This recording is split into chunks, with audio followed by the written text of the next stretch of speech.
नमस्ते। आज के इस एक्सप्लेनर में हम एक ऐसी शख्सियत की बात करने वाले हैं जिनकी बहादुरी और आज़ादी के जज्बे की मिसाल आज भी दी जाती है।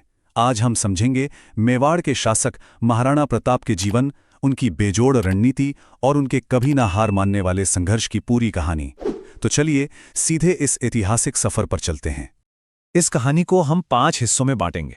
शुरुआत करेंगे मेवाड़ के राजकुमार से, फिर चलेंगे हल्दी घाटी के उस ऐतिहासिक युद्ध की तरफ, उसके बाद उनकी छापामार नीति और मेवाड़ की वापसी, फिर उनका शानदार प्रशासन और आखिर में राजपूताना की वो विरासत जो आज भी अमर है। तो पहला हिस्सा, मेवाड़ के राजकुमार। आखिर सिसोदिया वंश के इस सबसे महान नेता का आधार कहाँ और कैसे तैयार हुआ? आपको पता है, महाराणा प्रताप का जन्म 9 मई 1540 को राजस्थान के मशहूर कुंभलगढ़ फोर्ट में हुआ था। उनके पिता थे महाराणा उदय सिंह द्वितीय और माता का नाम था जयवंता बाई। सिसोदिया राजपूत वंश में जन्मे प्रताप का अपनी मिट्टी से जो लगाव था ना, वो उनके जन्मस्थान और परिवेश से ही साफ झलकता है। आगे चलकर उन्होंने इसी मिट्टी को बचाने के लिए अपना सब कुछ दांव पर लगा दिया। अब देखिए, 1540 में जन्म लेने के बाद 1572 का साल उनके और पूरे मेवाड़ के लिए एक बहुत बड़ा टर्निंग पॉइंट लाया। अपने पिता के गुजरने के बाद थोड़ा उत्तराधिकार का संघर्ष जरूर हुआ, पर आखिरकार 32 साल की उम्र में उन्हें मेवाड़ का महाराणा घोषित कर दिया गया। और बस यहां से उनका सामना होने वाला था एक ऐसी ताकत से जो तेजी से अपना साम्राज्य फैला रही थी। अब आते हैं दूसरे हिस्से पर, हल्दी घाटी का युद्ध। ये उनकी सबसे बड़ी और कड़ी परीक्षा थी। उस दौर में लगभग सभी राजपूत शासकों ने मुगल सम्राट अकबर के आगे घुटने टेक दिए थे, लेकिन महाराणा प्रताप अलग ही मिट्टी के बने थे। एक तरफ उनकी छोटी सी राजपूत सेना थी जो मेवाड़ की आज़ादी के लिए मर मिटने को तैयार थी, और दूसरी तरफ थी शाही मुगल सेना जिसका नेतृत्व आमेर के राजा मानसिंह प्रथम कर रहे थे। जब बातचीत से कोई रास्ता नहीं निकला तो गोगुंडा के पास एक पहाड़ी दर्रे में दोनों सेनाओं का भीषण आमना सामना होना तय हो गया। साल था 1576 और ध्यान रखिए, 18 जून को वही ऐतिहासिक हल्दी घाटी का युद्ध लड़ा गया। ये एक ऐसी तारीख है जो सैनिक इतिहास में हमेशा के लिए अमर हो गई।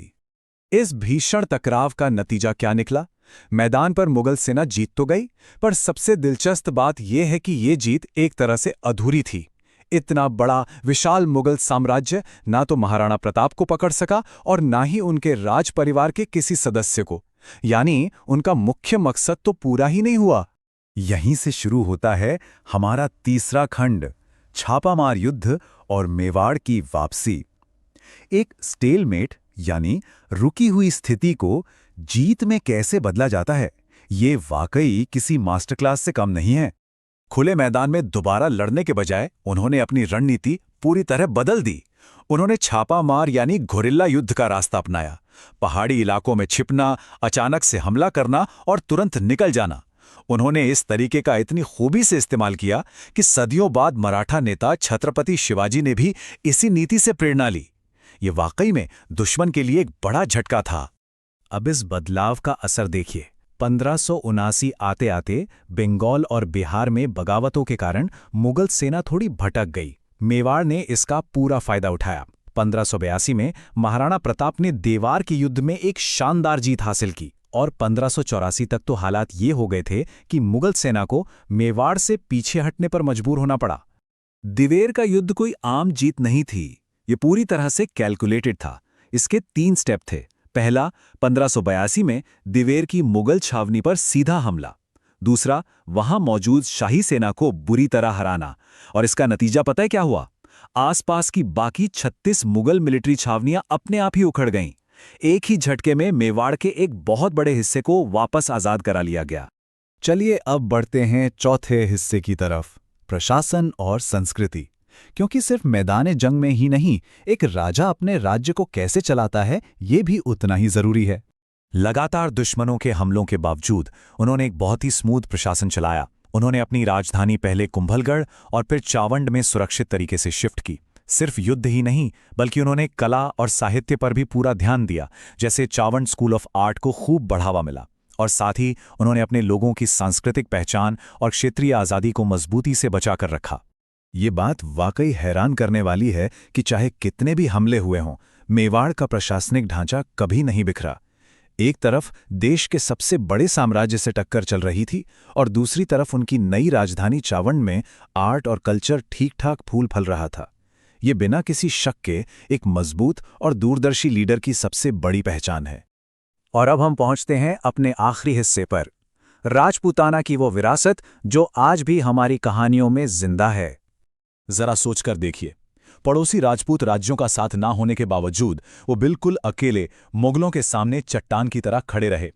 इस सफर में उनका सबसे वफादार साथी था उनका घोड़ा चेतक, जिसकी युद्ध में आई चोटों के कारण जान चली गई। चेतक का बलिदान भी उतना ही महान था।